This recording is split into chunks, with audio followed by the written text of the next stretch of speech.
Assalamualaikum warahmatullahi wabarakatuh. Pada pertemuan kali ini, saya Jihan Sakila Firnanta bersama kedua teman saya, Indah Hira Azahra dan Nadifa Fitrina akan membahas tentang materi hak asasi manusia. Pengertian, hak asasi manusia atau HAM adalah hak yang dimiliki setiap manusia di seluruh dunia, tanpa memandang suku, bangsa, ras, agama, dan status sosial. HAM berkaitan dengan hak umat manusia sejak lahir. Hak asasi manusia adalah hak dasar yang dimiliki oleh manusia sejak lahir sebagai anugerah Tuhan. Berdasarkan Undang-Undang Nomor 39 Tahun 1999, pengertian HAM adalah seperangkat hak yang melekat pada hakikat dan keberadaan manusia. Pengertian HAM menurut Mukadimah Universal Declaration of Human Rights atau Deklarasi Universal HAM tahun 1948 menjelaskan setiap orang punya hak yang sama untuk memperoleh kebebasan, keadilan, dan perdamaian dunia. Pengertian HAM menurut para ahli. Adnan Buyung Nasution, HAM adalah hak yang tidak dapat dilenyapkan dari manusia. Hak ini merupakan hak yang melekat dalam diri manusia. Hak yang dimiliki manusia telah diperoleh dan dibawa bersama dengan kelahiran di dunia. Yang kedua ada dari John Locke. Hak asasi manusia atau HAM adalah hak yang dibawa sejak lahir, yang secara kodrati melekat pada setiap manusia dan tidak dapat diganggu-gugat atau bersifat mutlak. Lalu yang ketiga ada pengertian HAM dari Desire Van Skeltens. HAM adalah hak yang diperoleh seseorang dan sifatnya universal. Adapun hak yang diperoleh seseorang karena dia menjadi warga dari suatu negara disebut sebagai hak dasar. Yang terakhir ada pengertian HAM dari Masyud Badirin. HAM adalah hak semua manusia yang setara. Kita layak dianugerahi hak-hak itu semata-mata karena kita manusia. Ciri-ciri hak asasi manusia. Pertama, HAM tidak bisa dibeli, diwariskan, dan diberikan pada orang lain. Kedua, HAM berlaku untuk semua orang tanpa memandang perbedaan suku, jenis kelamin, ras, agama, sosial, dan perbedaan politik. Ketiga, tidak ada seorang pun yang punya hak untuk melanggar hak orang lain dan membatasi HAM, karena negara membuat hukum untuk melindungi HAM. Ciri lain dari hak asasi manusia. Menurut Gianto, dalam buku Pendidikan Filsafat Pancasila dan Kewarganegaraan tahun 2019, hak asasi manusia mempunyai ciri sebagai berikut, yaitu: pertama, hak asasi manusia bersifat hakiki. Artinya, hak asasi manusia tidak diberikan oleh seseorang atau sekelompok orang, melainkan sudah ada, diterima, serta melekat pada diri manusia semenjak dilahirkan.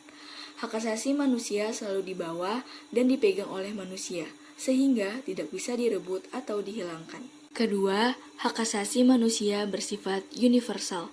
Artinya, hak asasi manusia berlaku di mana saja dan untuk seluruh manusia tanpa memandang perbedaan wilayah, suku bangsa, ras, status, gender, agama, dan perbedaan lainnya.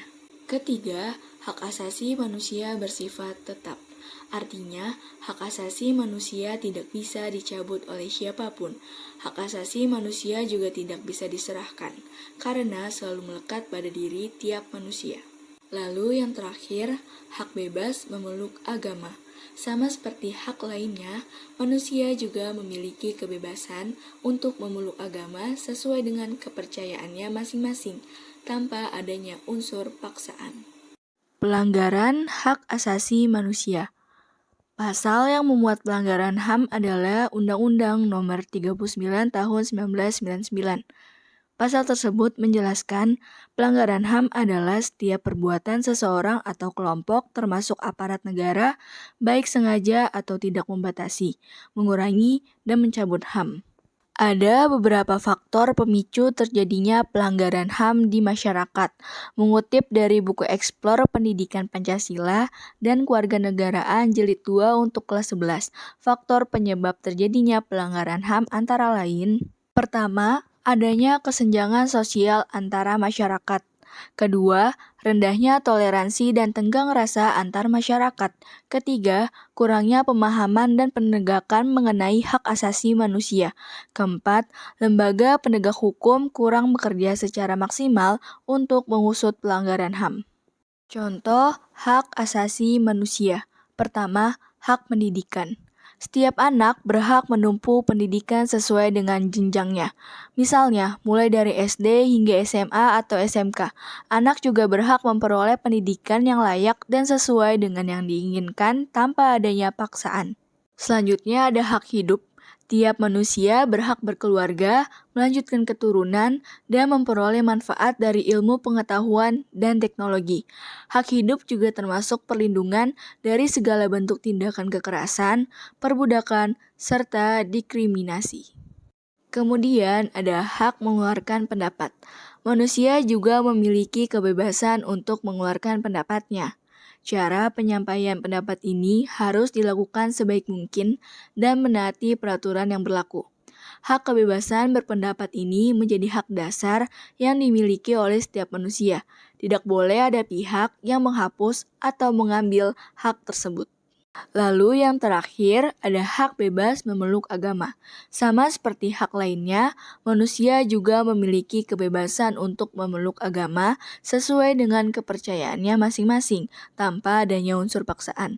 Manusia juga mendapat hak yang setara untuk beribadah sesuai dengan kepercayaannya, tanpa adanya unsur paksaan atau diskriminasi. Jenis pelanggaran hak asasi manusia. Jenisnya, HAM dibagi menjadi dua, yaitu jenis pelanggaran berat dan ringan. 1. Pelanggaran HAM berat. Pelanggaran HAM berat ini berdampak pada kehilangan nyawa seseorang atau kelompok. Contoh pelanggaran HAM berat adalah genosida dan kejahatan manusia. Genosida, kejahatan yang dilakukan seseorang atau kelompok untuk menghancurkan atau memusnahkan suatu kelompok, etnis, ras, sampai negara. Contoh genosida adalah bentrok antar suku dan peristiwa terorisme. Kejahatan kemanusiaan ditujukan kepada penduduk sipil. Contoh kejahatan kemanusiaan adalah penjajahan terhadap suatu negara. Pelanggaran HAM. Yang kedua, pelanggaran HAM ringan. Pelanggaran HAM ringan tidak berdampak pada kehilangan nyawa seseorang atau kelompok. Contoh pelanggaran HAM ringan ini yaitu penganiayaan dan pencemaran nama baik. Bagaimana kondisi HAM di Indonesia? HAM merupakan hal yang sudah melekat dalam diri setiap manusia sejak dilahirkan di dunia. Hak tersebut jelas sesuai dengan kodrat manusia itu sendiri sebagai insan merdeka yang berakal budi dan berperi kemanusiaan. Memiliki hak bukan berarti bisa melakukan apapun tanpa batasan. Hak setiap orang dibatasi dengan hak orang lain, yang berarti hak kita harus sejalan dengan hak orang lain. Jika tidak, maka akan terjadi ketidakseimbangan antara hak dan kewajiban. Dalam rangka melindungi HAM, Indonesia telah dibentuk lembaga HAM yaitu Komisi Nasional Hak Asasi Manusia. Komnas HAM dibentuk pada tahun 1993 oleh Keputusan Presiden Nomor 50. Hal tersebut dibuat karena banyak tuntutan masyarakat mengenai perlunya penegakan hak-hak asasi manusia di Indonesia. HAM merupakan hal yang sudah melekat dalam diri setiap manusia sejak ia dilahirkan di dunia. Hal tersebut jelas sesuai dengan kodrat manusia itu sendiri sebagai insan merdeka yang berakal budi dan berperi kemanusiaan. Memiliki hak bukan berarti kita bisa melakukan apapun tanpa batasan. Hak setiap orang dibatasi dengan hak orang lain, yang berarti hak kita harus sejalan dengan hak orang lain. Jika tidak, maka akan terjadi ketidakseimbangan antara hak dan kewajiban. Penegakan HAM di Indonesia mengalami kesenjangan, maka banyak HAM yang dilanggar dan tidak memiliki kesadaran akan HAM yang sebenarnya. Hairyansyah menyampaikan bahwa Komnas HAM dibentuk oleh pemerintah dengan tujuan untuk mengembangkan kondisi yang kondusif bagi pelaksanaan hak asasi manusia di Indonesia. Pada tahun 2020 merupakan tahun perlemahan perlindungan HAM. Oleh karena itu, pemerintah Indonesia dapat menjamin HAM yang akan memperburuk selama beberapa tahun terakhir. Terjadinya banyak intimidasi kepada mahasiswa, jurnalis, akademisi, dan aktivis yang mengkritik pemerintah akan sangat sensitif. Jika pemerintah tidak dapat membuka lembaran baru, maka HAM di Indonesia tidak akan berkembang dan maju, malah semakin merosot. Di tengah mundurnya penegakan HAM dan menguatkan konservatisme di Indonesia, masih memiliki harapan untuk memperbaiki HAM yang salah untuk masa depan maju. Terutama tentu perlu adanya aksi mahasiswa dan pelajar turun ke jalan untuk menyuarakan pendapatnya yang belum digubris. Banyak hal yang telah terjadi di Indonesia dengan lemahnya HAM membuat semua menjadi rumit dan kacau. Kepentingan dengan keuntungan ekonomi dan politiklah yang sangat ingin digapai tapi melupakan HAM yang merupakan dasar dari manusia. Dalam Undang-Undang Nomor 39 Tahun 1999 tentang Hak Asasi Manusia, ditegaskan bahwa hak dasar manusia yaitu hak untuk hidup, berkeluarga dan melanjutkan keturunan, hak berkembang, hak dalam keadilan, hak bebas pribadi, hak atas rasa aman, hak atas kesejahteraan, dan lain-lain. Hal tersebut yang menjadi kunci dalam hidup kebersamaan dengan menjunjung HAM untuk melibatkan dengan hak lainnya. Jika HAM tidak dapat dijamin secara penuh oleh negara, dapat dipastikan negara tersebut memiliki tingkat kejahatan yang sangat tinggi. Dengan menggunakan jabatan bisa memperlakukan manusia biasa dengan sesuka hati. Hal tersebut bukanlah yang membuat masyarakat semakin takut dengan kebijakan-kebijakan yang dikeluarkan oleh pemerintahnya. Bagaimana penegakan HAM di Indonesia? Di Indonesia berjalan mundur. Direktur Eksekutif Amnesty International Indonesia, Usman Habib, mengatakan pelaksanaan HAM di Indonesia tidak berjalan dengan baik. Sebaliknya, HAM di Indonesia justru berjalan mundur. Menurut Usman, komitmen pemerintah tentang HAM sangat kecil, bahkan dikatakannya nyaris tidak ada. Di tingkat-tingkat tertentu, pemerintah jelas merendahkan pentingnya hak-hak asasi manusia. 2020 adalah tahun pelemahan perlindungan HAM. Amnesty International Indonesia menyebut bahwa 2020 tahun pelemahan perlindungan HAM. Oleh karena itu, pemerintah Indonesia harus serius menjamin perlindungan HAM yang situasi memburuk selama beberapa tahun terakhir. Dan juga mengevaluasi pendekatan kebijakan yang hanya mementingkan stabilitas keamanan dan ekonomi di atas kewajiban konstitusional untuk melindungi hak asasi manusia. Menurut Amnesty, jumlah orang yang dihukum karena dituduh melakukan pencemaran nama baik terhadap pemerintah atau menyebarkan berita bohong meningkat. Jadi banyak intimidasi. Disebutkan terjadi banyak intimidasi kepada mahasiswa, akademisi, jurnalis, dan aktivis yang mengkritik pemerintah atau mengangkat isu-isu politik yang sensitif seperti pelanggaran HAM di Papua. Bentuk intimidasi termasuk pencurian kredensial akun media sosial, intimidasi digital, kriminalisasi, dan ancaman kekerasan fisik.